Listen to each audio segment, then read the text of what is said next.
All right, so welcome everybody.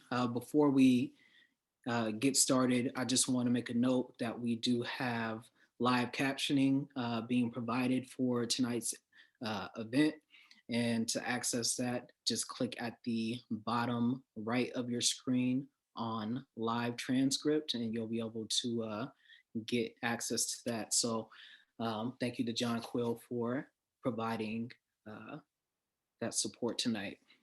And welcome everybody to What's a Black Name? It's a panel discussion about the stories behind the names of Black folks. Tonight we're going to explore the complexity of what our names mean to us, not just on an individual level, but in public as well. My name is Donovan Scribes, and I recently changed my last name from Smith. My movie. I'm sorry, this is my stepdaughter. 1 second.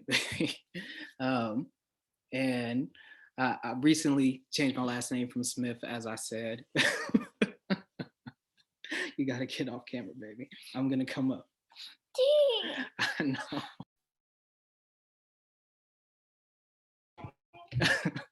Sorry, everybody.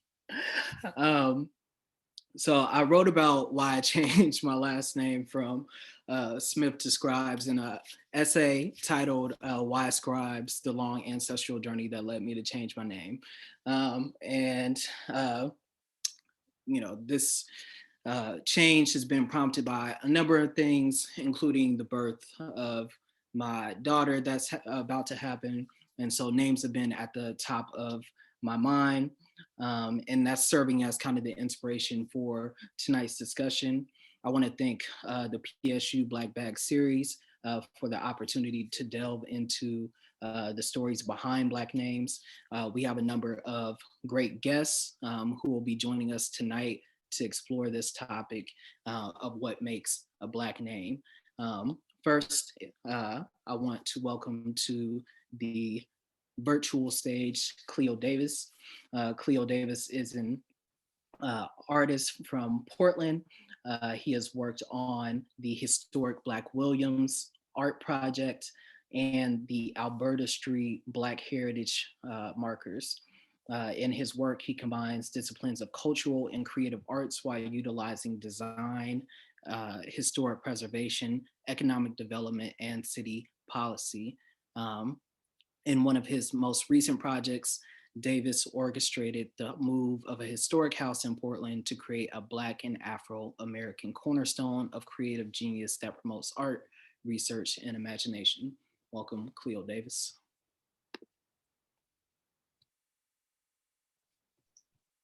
Hey, thank you. Thank you.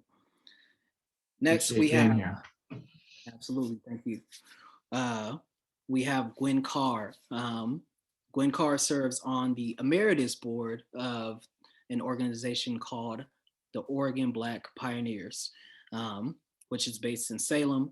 It has a mission of doing historical research, honoring the lives of African Americans who have contributed to the historical development of Oregon. In her role with the Oregon Black Pioneers, she has done presentations for schools, colleges, historical societies, and civic organizations. She's curated a number of exhibits throughout the state of Oregon. She was born and raised in Los Angeles and attended California Lutheran University. She moved to Oregon in 1980 and has worked for decades as an information systems program manager for Safe Corporation, specializing in management and business process improvement, retiring in 2003, but still very much doing the work since then. Next, thank you, Ms. Carr, for being here. Thank you. Thank you for having me. And finally, we have Walidah Imarisha. Walidah is the director of the Center for Black Studies and the assistant professor in the Black Studies Department at Portland State University. Imarisha is an educator and a writer. She's the co-editor of 2 anthologies, Octavia's Brood, science fiction stories from social justice movements, and Another World is Possible. Imarisha is the author of Angels and Dirty Faces, 3 Stories of Crime, Prison, and Redemption, which won a 2017 Oregon Book Award. She spent 6 years with Oregon Humanities Conversation Project as a public scholar, facilitating programs across the state about Black history and other topics. In 2015, she received a Tiptree Fellowship for her science fiction writing.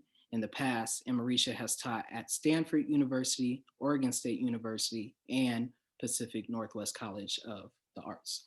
Welcome, Walidah. Thanks so much, Donovan. Excited to be here. Thank you all. I'm excited for you all to be here tonight.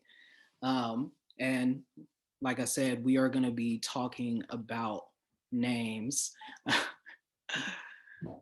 The toddler approaches again. I'm sorry, everybody. I have to get her in order before we can do what we're here for. I'm sorry. But with that being said, I want to just make an invitation for you all to start by talking about what is the story behind your first, if you have a middle, and last name, who gave it to you and why? And that question is open to everyone. I will go off screen briefly. Great. Anyone want to start? I'm talking. I can start. I'll jump in. So it was interesting when Donovan brought this idea to me. This is part of the Black Studies University's Black Bag Speaker Series, and this idea about Black names, both sort of the personal and then how do we honor Black names in the larger sense, is very much tied to my work around Oregon Black history, but it's also tied to my work personally. I wasn't born with the name Walidah Imarisha. It was actually gifted to me by my stepfather. And it means newborn strength. And he was someone that I very much learned about connections to Black history and especially to Africa. He studied that a lot and was Muslim and had converted. And so that was something that was my gift. And it was, for me, a kind of big piece with connecting more deeply with my Black history and my connection to Africa specifically. And it was just, it was a name that I shared with folks, but I changed it legally when I was old enough to. And I have been Walidah for much, much longer than my other name. And yeah, my mom doesn't even call me that. She calls me Walidah, which is great. And when she talks about me as a baby, she's like, hello, Walidah, which is wonderful. And, I feel like it was an important piece of my journey and my work around who I am. And also just connecting with this history of Black folks who have changed their names because of the politics of slavery and of having our names taken from us. So I didn't really have a strong connection with my birth name, and that my birth last name was not, it was like my mom's ex-husband's last name. And I was like, so I know folks have very different relationships, but that is my relationship to my name. Walidah, what was your birth name originally? I don't really identify with that, so I don't really share that. Oh, okay. Well, I'll go next because I'm probably the other end of the spectrum. My full birth name was Gwendolyn Van Hook. And I say that because for years when I became an adult and I would apply for jobs and things like that, and people would see that last name Van Hook, they assumed I was white. And it wasn't until they saw me or had to interact with me that the name would come up. How did you get that name? And what they really meant was, that's a white person's name. How did you get that name? Those of us who know our history know that slaves sometimes took the names of their slave owners. And if you know that name and can track it back through some of the historical records and things, sometimes that is our way of being able to document some of our history. My married name is Carr, which I chose to keep. But I also went through a period, I was just thinking about that. I actually had a Swahili name for a while when I was involved with US organization, which was a LA-based organization, very active in the 60s and 70s. And I took that name for a while, although I didn't legally use it or change my name legally. But I've just kept Gwen Carr. So that's my story. And so how long had it been since you had stopped from using the Swahili name to just? Oh, that was back from the 60s. I think when I got out of that organization, moved on to other things, I didn't use it anymore. Interesting. And then Cleo, how about for you? Well, my full birth name is Cleo Edward Davis. Cleo meaning fame. Cleopatra means actually fame of the father, but my name is Cleo. Edward meaning prosperous, successful, guardian and protector. And Davis means house of David. So it's funny that we're like talking about names right now, because this is something that I think a lot about, and we just had an additional member to our family where we had to go over certain naming conventions. But my birth name, I'm named after my father. So I'm a junior, but I don't tend to really go by junior all the time, you know. It's something interesting, because I think that like as actually everyone who just spoke, we go through these transitions in life where our names mean so much, and it kind of tells you like where we're at and within our own identity, you know. Like Walidah was saying, she doesn't identify with that birth name, so she doesn't even speak it, you know. And that's dope. That's within her own identity and how she wants to be addressed. So for me, I look at that and see where I relate is from time to time. Like when I was younger, you know, it was cool to be a junior, you know. And as you get older, the identity you want to, it's kind of like having a family name, if folks know your family name, but then you're also named after an individual. So one of the things that, you know, I've been taking a deep look at this, and in our child here, a part of his name, instead of making him a junior, I gave him a bar, which is, or you could also do Ben, but in Aramaic, bar is the son of, right? So he's a bar Cleo, not a Cleo Junior. So it's just, you know, it's a strong identifier, you know, like what everyone has said. And just like you, Donovan, just changing your last name. I mean, I can't wait till we unpack all of that. Yeah, and you all have mentioned like how last names in particular, you know, for Black folks, a lot of times are tied to slavery, you know, and I had found, you know, my first ancestor just a year ago, who I believe was probably enslaved. He was a man who was by the name of Samuel J. Ballard. and he was born in the late 1860s in Panola County, Texas. And Panola is the word for, it's an indigenous word for cotton. And a third of the people that lived there were enslaved.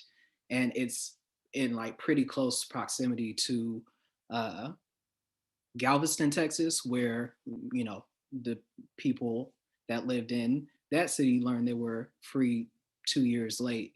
And so I don't know what the full history of Texas is in relation to that moment, but it is highly probable that he was enslaved. And so, at least on my mom's side, that name Ballard had carried for a long time.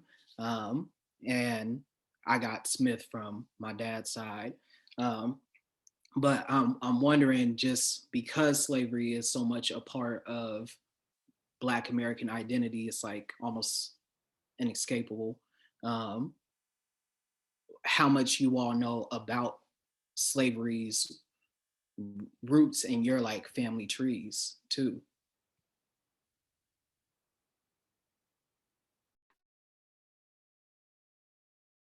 Well, I'll pop up and say I've been taking a lot of interest in my own family's genealogy, kind of in between Oregon Black Pioneer stuff.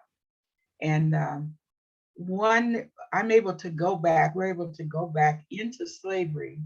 In fact, a very interesting story is one of my earliest ancestors that we can identify. He actually changed his name when he was freed.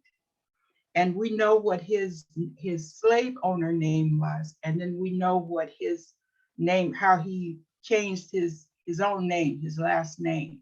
And that name has gone down generation after generation. In fact, my grandson has taken that name as his first name. So it's kind of funny how things can change over time. It's a little family history. That's a really beautiful, I'm like, oh, that's so beautiful that your grandson took that. That's beautiful. I feel like I'm someone who has been very kind of cut off from that history. And I think, we have so many different experiences in the Black community. I didn't know my father very well, and then my birth father, and then was not really connected to his family. So I feel like there's a whole, side of people that are technically my people, but we don't know each other, which, so I think part of that for me was also about connecting with histories in the way a lot of Black folks do, is, sometimes we can trace back. Most often when we're tracing back, we're going to hit a wall that we can't go beyond because of enslavement. And then I think that is the space of kind of liberatory speculation, of really thinking about, I know that this is mine, even if I can't pinpoint, the house or the area, or, even if I don't know what country my people originally came from, I know that that is mine. And so I think that becomes a kind of liberatory process of finding your own way of connecting to that. And I think, as we've talked about, we all have different experiences. We are all doing that in different ways. But I actually think it's a very powerful thing that Black folks in this country have done, is the many different routes that we take to connect to our histories that have been, taken from us or purposely erased. Yeah, and I wonder, Cleo, because the Davis family has been so central to like the work that you're doing. Your last name is like important for documenting your legacy. So I just wonder for you, like, if you can talk a little bit more about like the pride too that comes with tying to your last name. as a Davis? Dang. And that's kind of a tough one. The pride. Well, I think I'll start with like just like with the meaning of Davis, right? Meaning the house of David. I like to maybe focus on that first part, the house, right? So I think the pride comes from, you know, when you're all together with someone, you know, especially if you're coming from a legacy and you're able to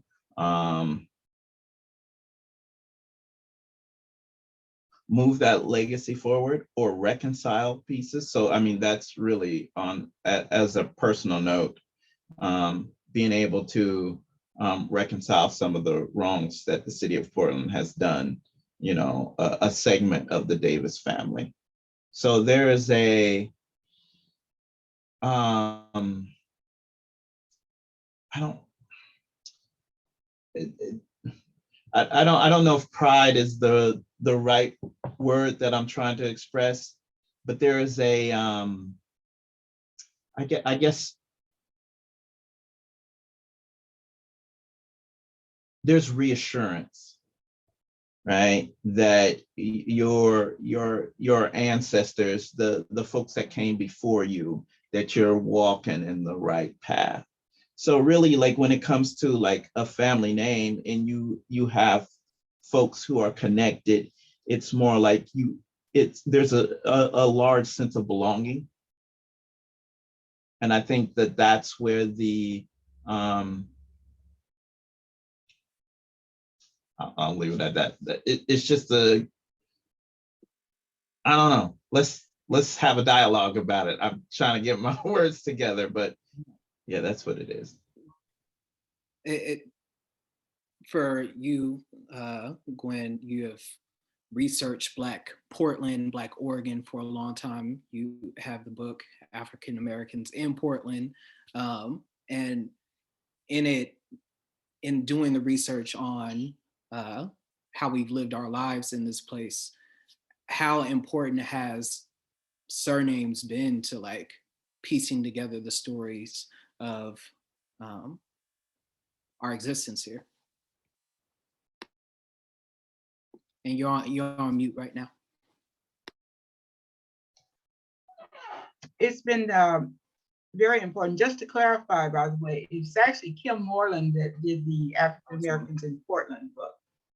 I was more involved with the Marion County, the book about Blacks in Marion and Polk County, Perseverance.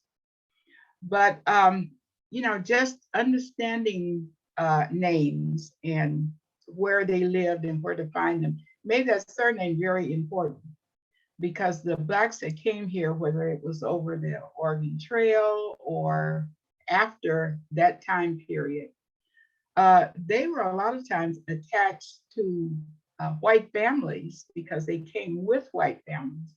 But in a lot of instances, they kept the names that they came with, whether they received them as slaves or, you know, or not.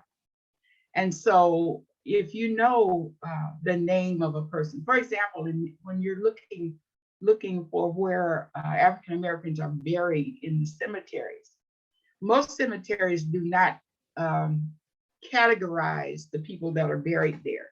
And there's only one that I know of, and it's in Salem, actually, where you can actually go to a website and you can ask for all of the African Americans that are buried in this cemetery, and they give you a whole list, which is a very interesting thing to do, by the way.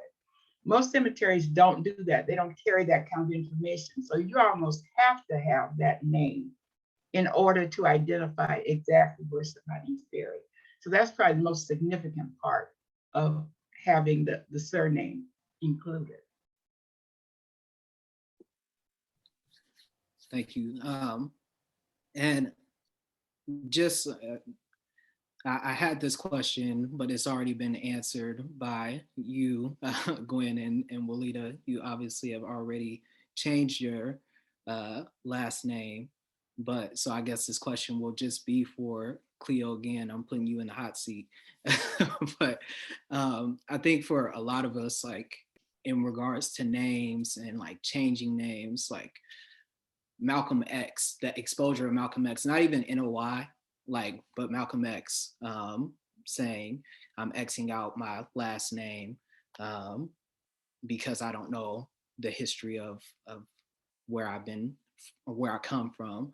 I just wonder for you, like, if there was any point where you considered changing your last name, and if so, was it tipped off by people like Malcolm or any groups of people that made you think about that? Well, I thought about this. So in our family, we do, trace our history back to a few countries in the motherland, back in Africa. And, I'm a researcher, so, I get down into the nitty gritty. So, just a few countries that we trace our name back to: Sudan, Angola, and Tanzania. And when you see how folks move, intermix, and transition, so like in Sudan, like we're starting off with Judeo-Arabic names. So, and then that's a whole story within itself. And it's just like, when we look at our parents, mainly the female, like our mothers, our matriarchs, and how their names change, where they have a maiden name and then they gain names. So you look at how all these names move and transition, and then they all have a narrative behind them. So what I've really settled on is, one is knowing, where you come from, but also from that piece, knowing where you're going. At this point in my life, I've come to the conclusion, maybe in the last 15 years, that I wouldn't change my name. I believe that the name, even stemming with like Malcolm X, like I don't know, so I'm gonna take that name off.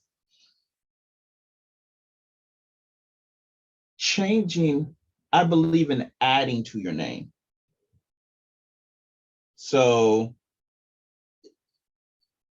the story of where you come from is still there. So not necessarily, but there will be a point where I will add to my name. I have a thing like, when, out of honor and respect for my father, since I'm named after my father and I'm a junior, when if my father passes before I do, he's healthy and God bless him. If my father passes before I do, then I will add to my name, but I won't change it. That's very interesting. Do you want to say what you would add onto it, or do you want to hold that? No, I would have to see who I am when that happens. It's strange because we change. My mom passed away when I was about 32, 33. And it changed me, and it changed my perspective. So like we change as people, so, and I think that our names reflect who we are. And when we're born, when we're birthed into something, if the name is suited, then you live up to that name.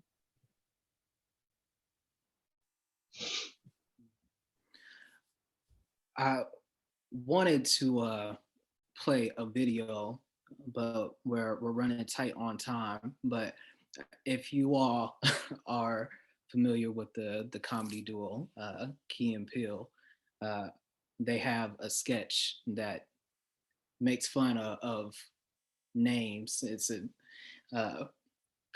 makes fun of white names and pronounces them in stereotypically Black ways.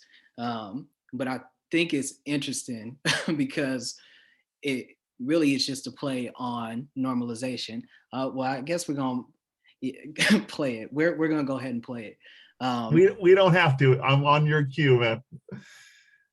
Okay. Yeah, we can take it down. I encourage y'all to all take a look at it on your own. But I wanted to talk about the stereotypes that come with phonetic or Black American names too. So names like Shaniqua, Lachey, Laquita, names like these are ones that a lot of times are stereotyped as quote unquote ghetto, or if you have names that are rooted in Eurocentricity, but have a flip on how you spell it, it gets those same sort of tags. For example, I have a sister and her name is Jasmine. It's spelled Jaizmine.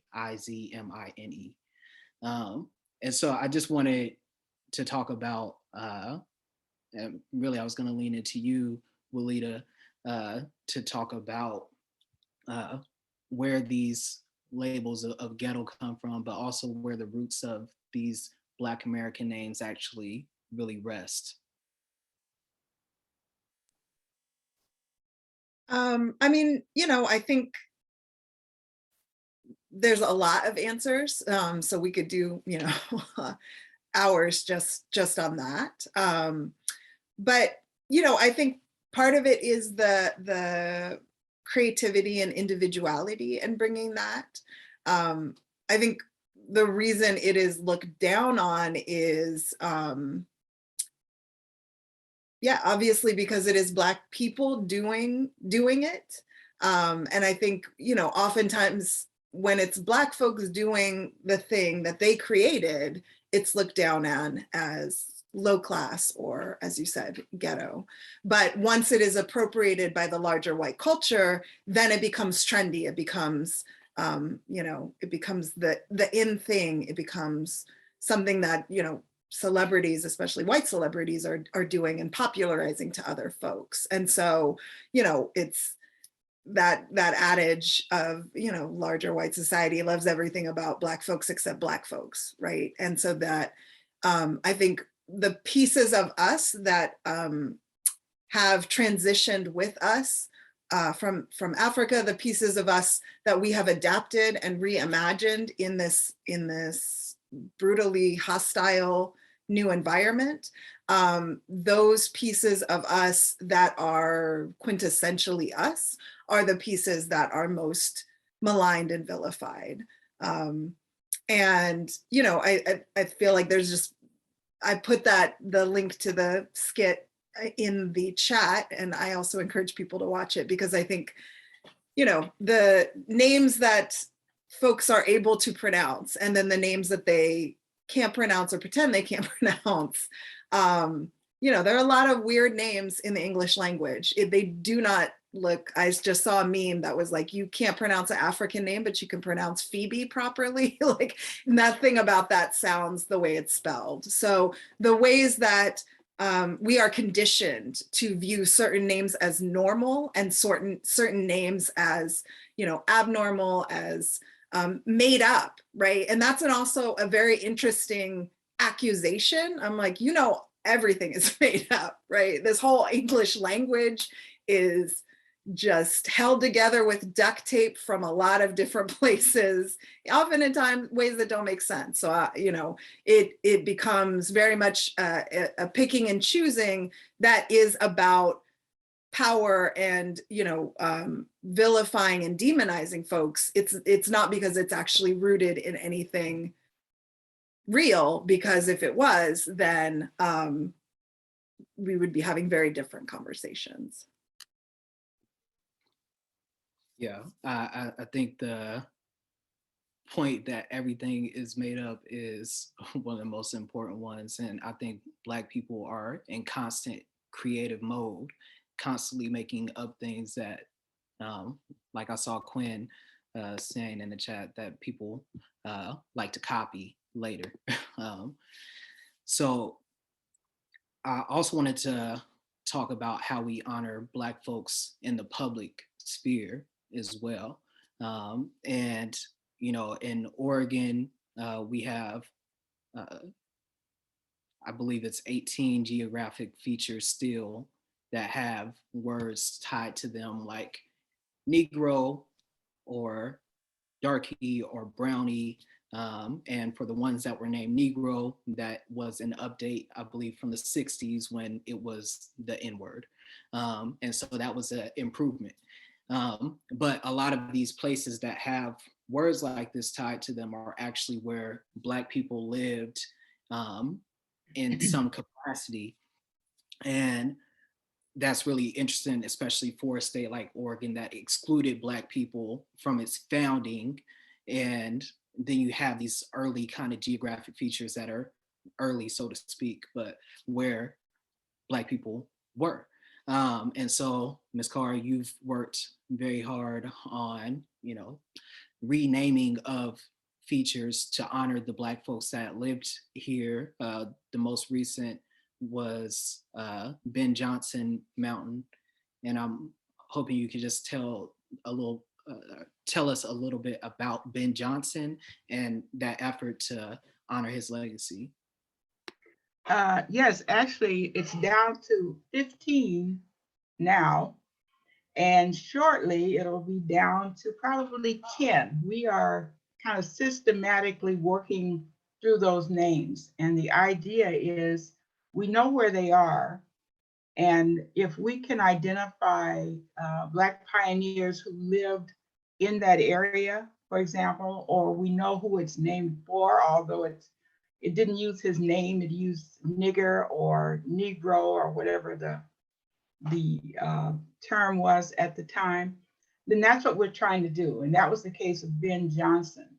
It was didn't start out as Ben Jonson Mountain, but once we identified that this was a man who had property there, who lived there, was a part of the community, then we went after it. And we have right now this organization that I'm involved in is called the Oregon Geographic Names Board. It only meets once a year, and it takes a look at proposals to make name changes for these geographic features. And so features meaning things like mountains, rivers, canyons. So it doesn't include streets and towns and things like that. That's a whole different ballgame. But even with that, there are great opportunities. And so at the next meeting, which will be in August, we will be considering at least 3 additional changes that will incorporate, will change the names of these features to honor Black people throughout the state. And also there's at least 2 more that are in process right now. It's quite a process to do this because it involves you know, the geological status of things, where the property is, getting support for it, you know, the whole thing. But, you know, it's worth it. The idea is probably in the next year or 2, we will have wiped out all of them. At least we hope so. So if any of you are interested in that, it doesn't have to come from a person on the board. In fact, normally it comes from someone who is not on the board, or it can come from an organization. In this case, Oregon Black Pioneers has helped to sponsor a lot of these name changes. You just need to go to the website for Oregon Geographic Names Board, and there's forms in there and everything that tells you what you have to do. So I would encourage you to take a look at those forms and take a look at those sites and work with us to rename these features. And I just wanted to let folks know, I posted that link in the chat. So if they're interested in doing that, feel free to click through. And I just want to say I'm so thankful to your work Miss Gwen, and then the work of the Oregon Black pioneers to do this. And, you know, I know y'all are both renaming these places, but it's a reclaiming of these spaces for Exactly. those folks who, you know, who made it possible for me and other Black folks to be here. So I'm very thankful for that. And if I could just get in one thing, just in case this doesn't come up, this is my own bias, but I would just encourage all of us, as you are considering naming streets, towns, features, think about Oregon's African-American people who were here.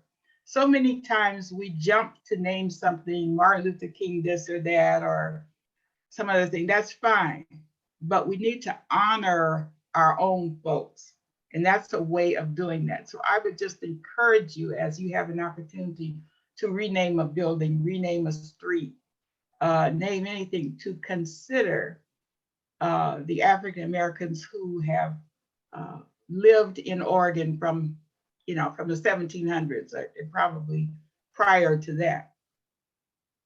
I think that is a great point. And I think if you really start looking at a lot of the things that have been named after white folks throughout the state and this country, a lot of the people have been mediocre people. They've been people who have been evil, that, you know, and things that have been normalized, like Thomas Jefferson having schools named after him all across the country, while he also owned 600 people across his lifetime. These are things that we, you know, allow to continue to be just the norm, when there are plenty of Black people who have done greatness and done good in their communities in the past and right now that are living with us, and people that have been ancestors. So I think that is a great call to action, and it really is a good jumping point for just kind of our last point before we get into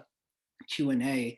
And this question is for anybody, but what is the importance of centering Black narrative in Oregon? And anyone can take that. One more time, what's the question again? Just why is it important to center Black narratives in a state like Oregon?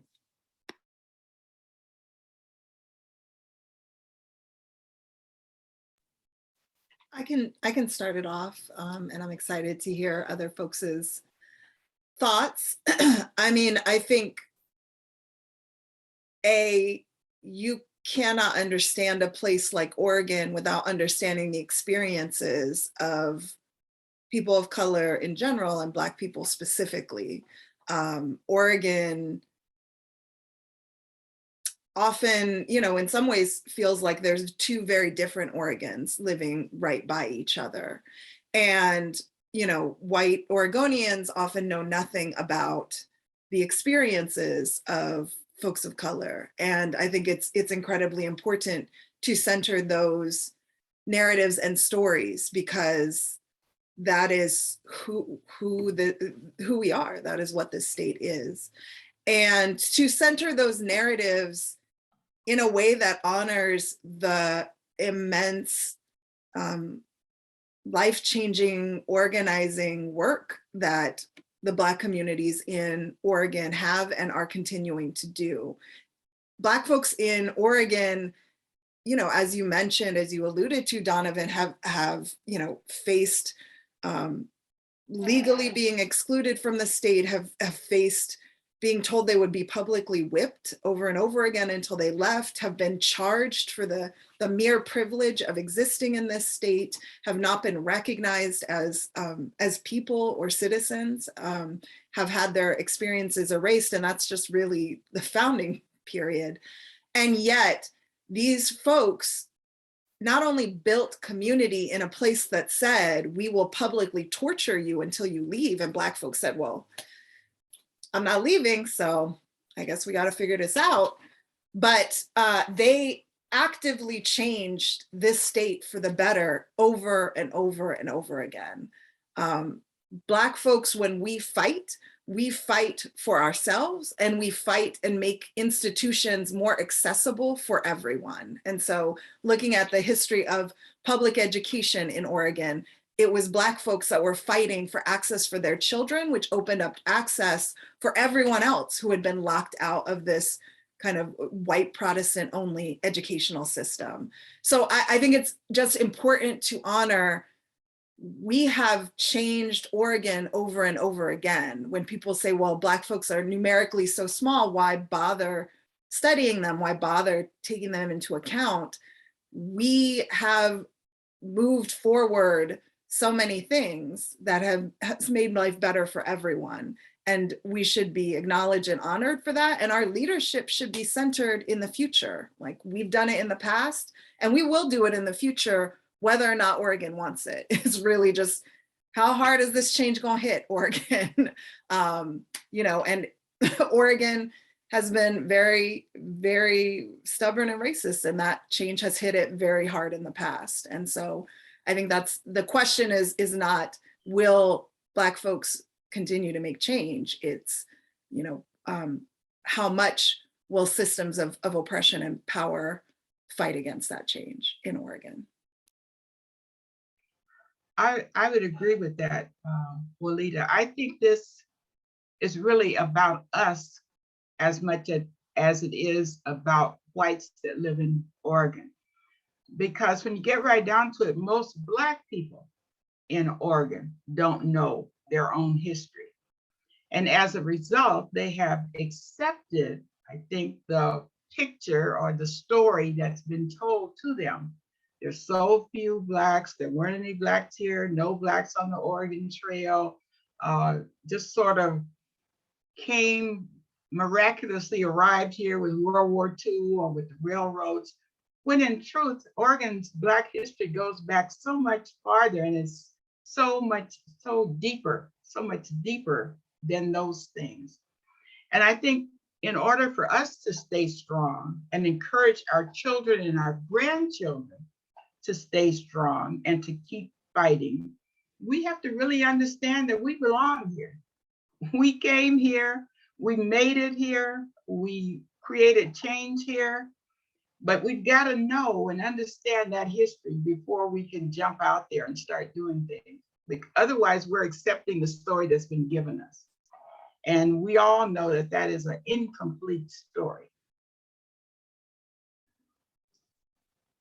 Wow. I mean, I'll just touch on a little bit about what both of y'all said. One is 100%, I agree with what you both said. And I think that that's what part of Keen and I's work is putting that out there, putting Black names. So if you just specifically, if we look at the Black Williams Project, we have 40 pieces from Alberta, from Broadway to Killingsworth along Williams, all the way down Williams, geographically locating places and people, and the people make the place. So when we talk about like so-called placemaking and everything, it's the people, it's the culture that make the place. So we got about 30 different locations, 40 pieces of art, but 30 different locations that specify what went on and who did it. And it was all us. And the intention behind that, as the researchers and artists, was to inform our folks so that when we walk down the street, we know. Right after that, so right after this is a piece that I'd like to share. Right after we got the project completed, and folks began to, do articles and stories and ask questions. One of the questions that was asked is, what would you like the gentrifiers to know? And so a lot of times people automatically assume that this project was put there to let the folks know who was here. to let the gentrifiers know that we were here. Well, as one of the artists, and I'm just speaking for myself because my wife may have a slightly different perspective. But what I always say is, I didn't do this for them. I didn't do this for no folks to know who came before, whose neighborhood you came into. I did this as a marker, as a cultural preservation piece, so that our youth can know our story. You can walk down the street and see these on the signpost, and also embedded in tile in the concrete to trigger, because we can't keep being displaced and moved every time we sow roots. And that's why, just in naming alone, you have to name something. I had a mentor that I always say, Cleo, name it and claim it. So that's what this was. It's naming. So this is part of my answer to what you're asking about Oregon Black folks naming conventions. I mean, right here in our backyards here in Albina, we got to name it, claim it, and keep that legacy going, and be able to pass on that rich heritage of knowledge. That's what the purpose. It ain't to let, if we know it, then everybody else will secondary know, but it's about us. And I love y'all's project. The Historic Black Williams Project is incredible. And I did post a link in the chat, and that link has a map. So folks can follow that map and see every one of the markers. And, you know, I take my students on that. It's an incredible resource. But as you said, just incredible claiming of this being, you know, a historic Black neighborhood, and that it will always be a historic Black neighborhood, and that cannot be taken away. And we got to grow. I'm sorry if you look like you're going to say. Oh, go ahead. We got to continue to grow this neighborhood here. I mean, this is like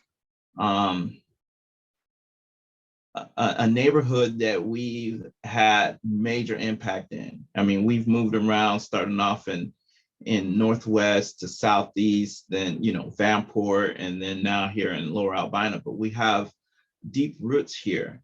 And that's one of the things that really Albina Vision Trust is looking to grow this and to keep this. And if we, mind you, we're always moved. And when I say we, I'm talking specifically about Black folks, but also other non-Blacks like Natives. We're always moved from the most valuable land. It's funny that we always end up on the valuable land. So it's like, one thing that we didn't really cover and in this whole naming piece is the energy that names evoke, right? Culturally, Black people evoke a strong creative energy wherever we go. And that's what's so funny. So we tend to lay down an energy, and people who understand energy work in naming conventions, the words that the vibratory frequencies that come out of our mouths are very powerful. That's why names are so powerful. But also we leave a footprint on the locations that we go to, or the locations where we create culture.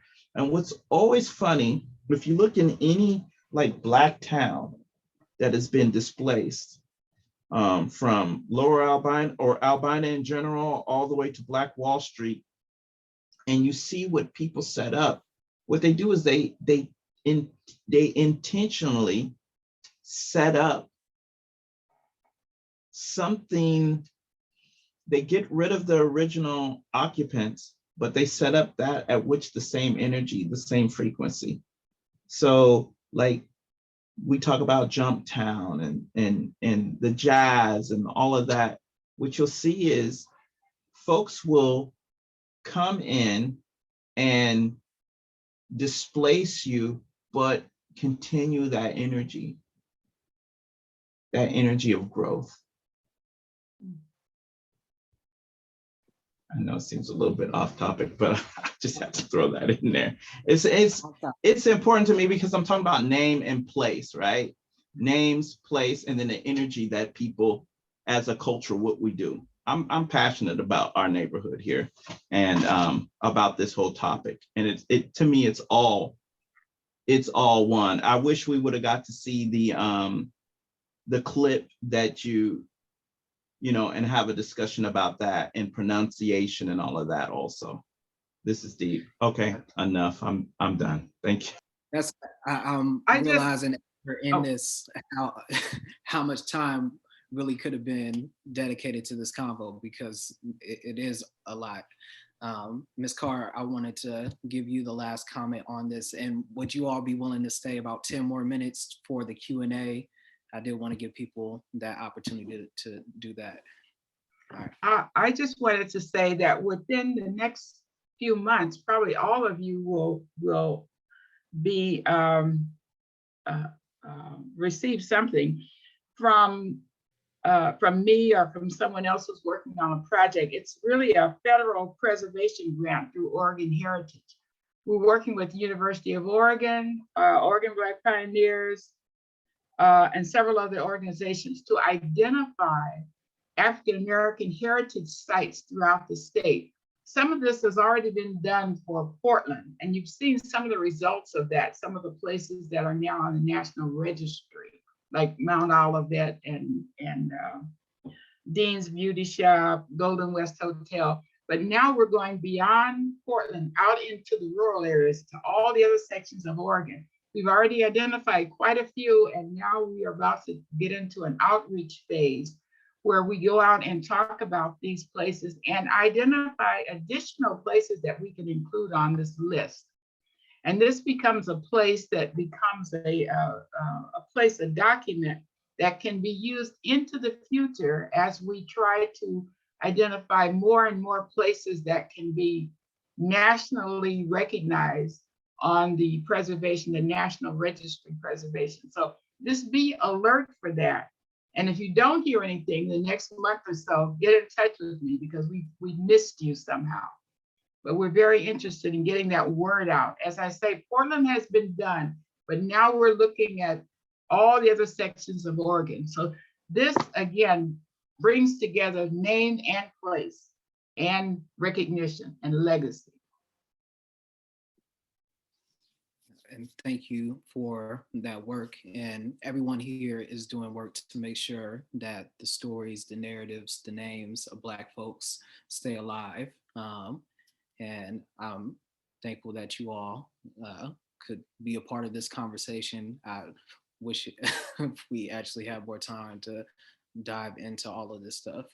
And with that, I do want to give us about 10 minutes to answer the questions from the Q&A.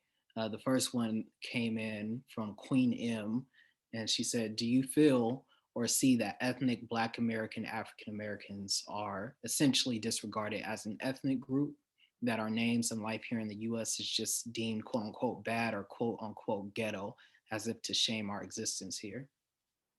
Anyone want to take that?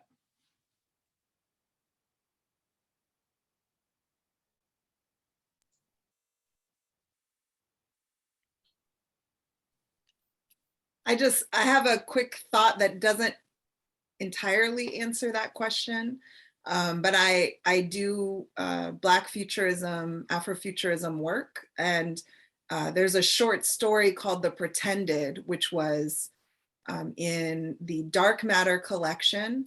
I'll put a link. It's 100 years of speculative fiction from the African diaspora.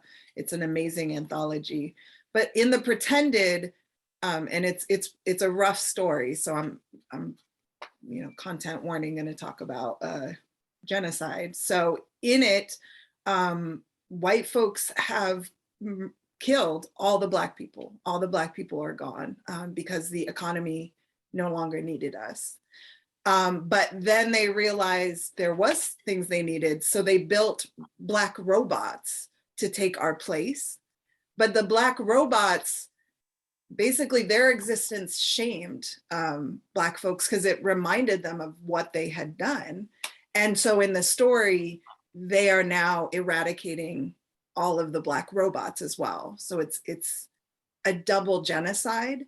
And I think that that idea of disposability to the settler colonial project that is the United States is very much at the core of that story. And I guess, you know, one thing I think that has been so powerful that Ms. Gwen and Cleo have talked about is centering in Blackness, not centering in white visions of Blackness, but centering in Blackness. So we can say, and absolutely should say, that Black lives do not matter to white supremacist systems of power that exist in the United States. And Black lives have always been incredibly precious and have always mattered to Black people. And we have given everything we have. Our ancestors gave everything they had and more to ensure that our Black lives matter. And both of those things are absolutely true. But I think it's imperative for us to start by rooting in us and rooting in the vision, the leadership, the tenacity, the brilliance, the creativity of Blackness, rather than focusing on what was done to us and using that as an entry point. Obviously, we have to talk about what has been and what is being done to Black communities, Black people, Blackness. But I don't think that should be that's not where we build home. Where we build home is in everything that has been visioned and fought for and gifted us by our ancestors. And to that end, we have a question from Quinn. We'll only have room for one person to answer it, but is there any historical story that any of you all would like to share about an Oregon ancestor or elder?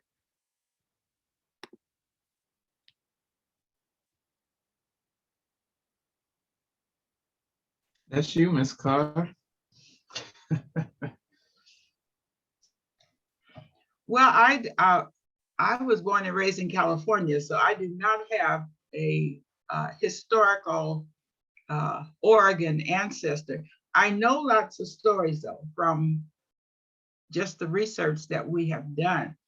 And I think one of the most powerful stories is about a woman named Letitia Carson. And I'm mentioning her very specifically because I know that there is a project going on right now and you have access to it. It's called the Letitia Carson Legacy Project.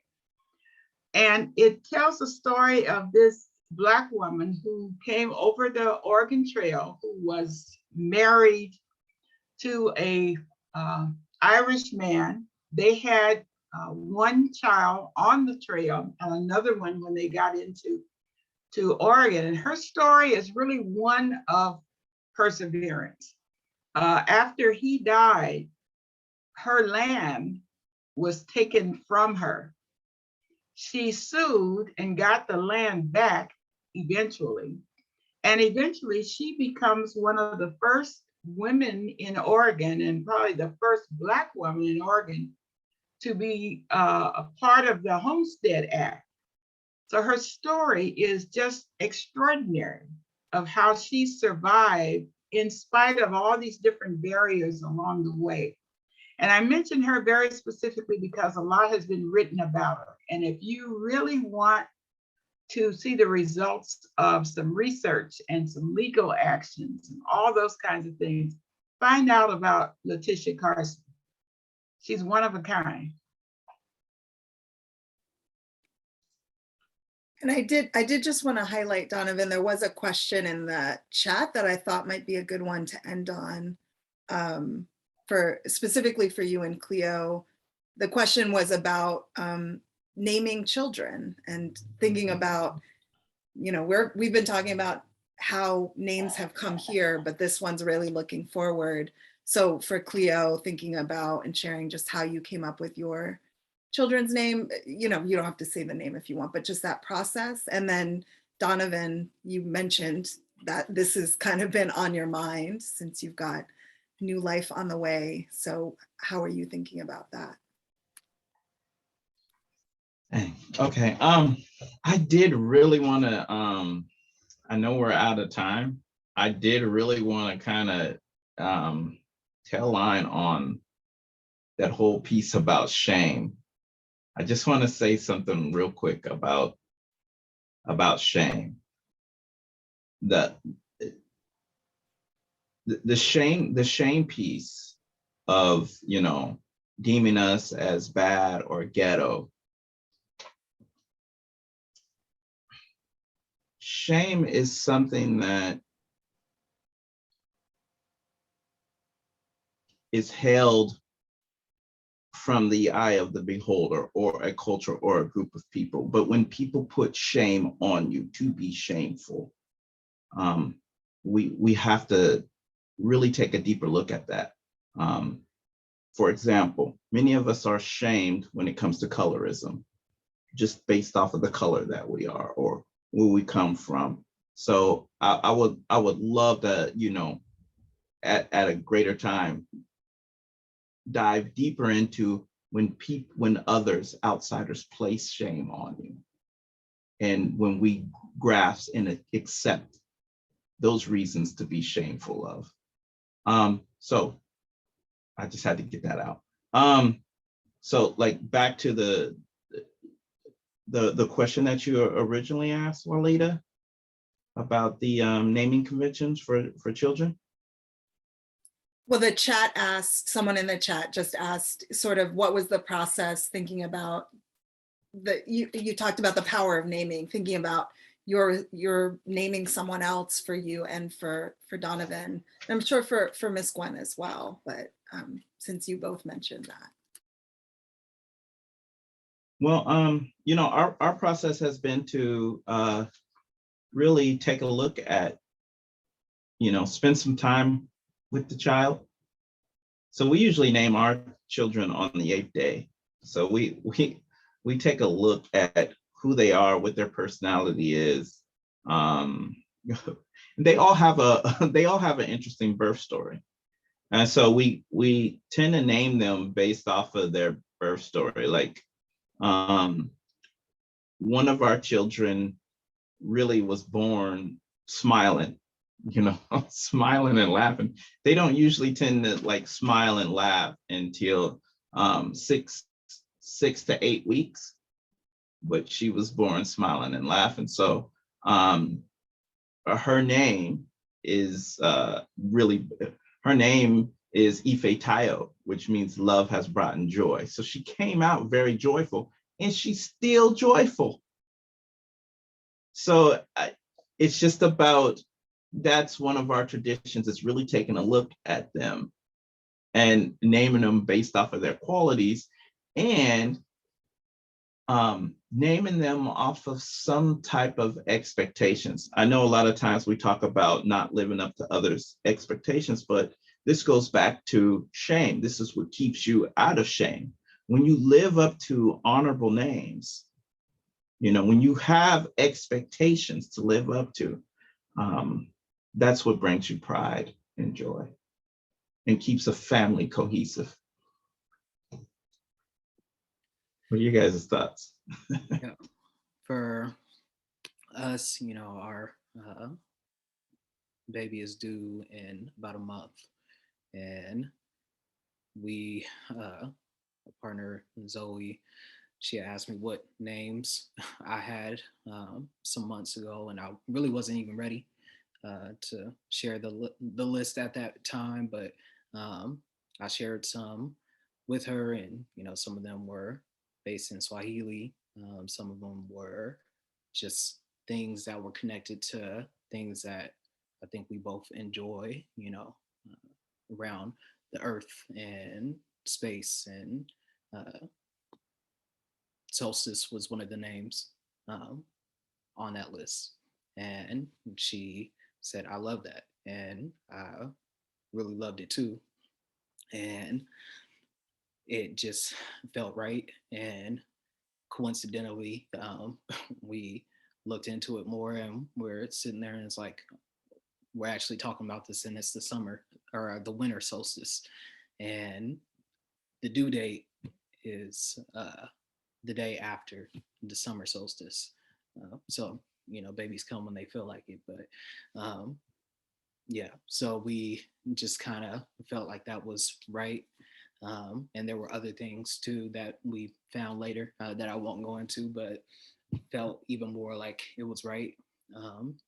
In terms of the middle name, that's still kind of a discussion right now. And in terms of her last name, my partner's name is Zoe Piliafis, and we wanted to make sure her name didn't get erased. So her last name is Piliafis Scribes. So my name and her name combined. So we're still in process in terms of the fullness of the name, but that is the process we've gone through. If, can I offer something for consideration? Mm-hmm.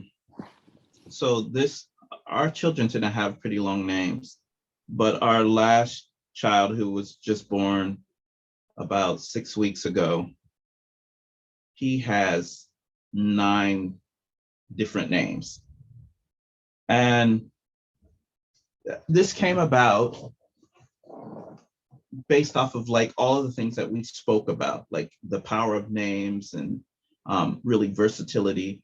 I was at an event, and my daughter, one of my daughters, whose name is Ife Tayo, we call her Io for short. There was another individual there whose name was Io, and this was an adult. And and everyone started saying, "Oh, you guys have the same name. Io, look, meet this Io." And this Io was not, Black or a non-white person. And so I just kind of sat back and looked at how my 11-year-old daughter dealt with that. And she immediately said, "My name's not Io. My name is Ife Tayo." And I just thought that was powerful. It reminded me, like when I asked you, Walidah, what your birth name was, this is the power that this is what I am. And so immediately she said, to me, it meant that's my nickname. Let me tell you what there's somebody else here whose name is Io. My name is Ife Tayo. So for the rest of the day, she went by Ife Tayo. I was like, oh, that's powerful. That's powerful. Someone asserting their own identity through naming. And so looking at that, if you have multiple names with multiple meanings that suit you, you can choose. You can kind of make a choice in which you want to be called. Like our newest addition to our family, his first name is actually 3 whole names, but instead of it, he could break those names down into singular names if he wants, or he could ask for folks to pronounce his full name. And one of the things that I really looked at when naming my children is what the nicknames. That was the meaning of the name, and then how people would break it down naturally as a nickname. So there were certain names that if they were to be broken down into certain nicknames, I wouldn't go with those names, because sometimes people shorten their names. So the name had to resonate, even in its shorter version. So some people, you don't want to put too much I didn't want to put too much burden on the children with a with a very difficult, hard name to pronounce without it having a really a nickname that could resonate, or a shortened version that could resonate. So maybe you consider, you know, multiple names. It doesn't have to be just the first name and one middle name. And I think it empowers us to have several different names. Even like our nicknames, my wife calls all the children something different than what I call them. I think even that construct of first, middle, last is something that could be broken down. And I think there are a lot of things we could go into, but I know we're very, very well over time, but I just wanted to say thank you all for sharing your stories and sharing this insight on something that we deal with every day, which is our names. And I encourage everybody who has viewed this today, or if you're viewing this at a later date, to check out the resources people have spoke to during this conversation, and keep the conversation going. So thank you again to Ms. Gwen Carr, Walidah Imarisha, and Cleo Davis for being here today. Thank you all. Yeah, and I wanted to share, before people go, I wanted to share a couple upcoming events, just in terms of checking out the resources. If folks don't know, you can save the chat on Zoom. So if you're like, that's too many resources, I can't keep track. If you open up the chat and click the 3 buttons, they'll be at the very top. It says save chat. So you can always do that when you're in a Zoom. But I'm just gonna share my screen. We have another Black Bag speaker series, which this event is part of for the PSU Black Studies Department. So that will be a panel on organizing and education in prison. And we're going to have 4 leaders from Uhuru Sasa, which is the Black cultural group at Oregon Penitentiary. All 4 of them have come home after spending a lot of time organizing behind the walls. And it's going to be an incredible event. It'll be May 24th, 4 p.m. on Zoom as well. And so if you just go to Black Studies website, you can find out more about that. And then I wanted to share, Donovan has an upcoming event as well that he wanted to make sure folks knew about.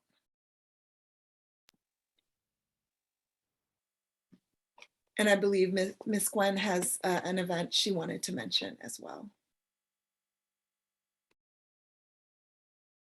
Yes, I just wanted to mention that in September, the Oregon Black Pioneers will be sponsoring a Black History bus tour of Northern Oregon coast. I don't have all the details yet, but if you will check in on the Oregon Black Pioneers website, there will be information. This will be our 3rd Black History bus tour. It's been a while though. And we always have such a great time. You learn a lot, you get to hear some great speakers. And again, you're learning about Oregon in its entirety. So do stay tuned for that and join us. And just from PSU's Black Studies Department, I just really want to thank all of you all, Cleo Davis, Gwen Carr, and Donovan Scribes, for having this really important event and opening it up to the PSU community to be part of that. And I want to thank David with AV, who's always holding it down. And thank you to John Quill, the captioner. Thank you, Walidah. This was excellent, and thank you everyone. Thank you, Donovan, for putting this together. It was nice hearing your wise words, Ms. Carr, and it's always nice to hear you drop knowledge, Walidah.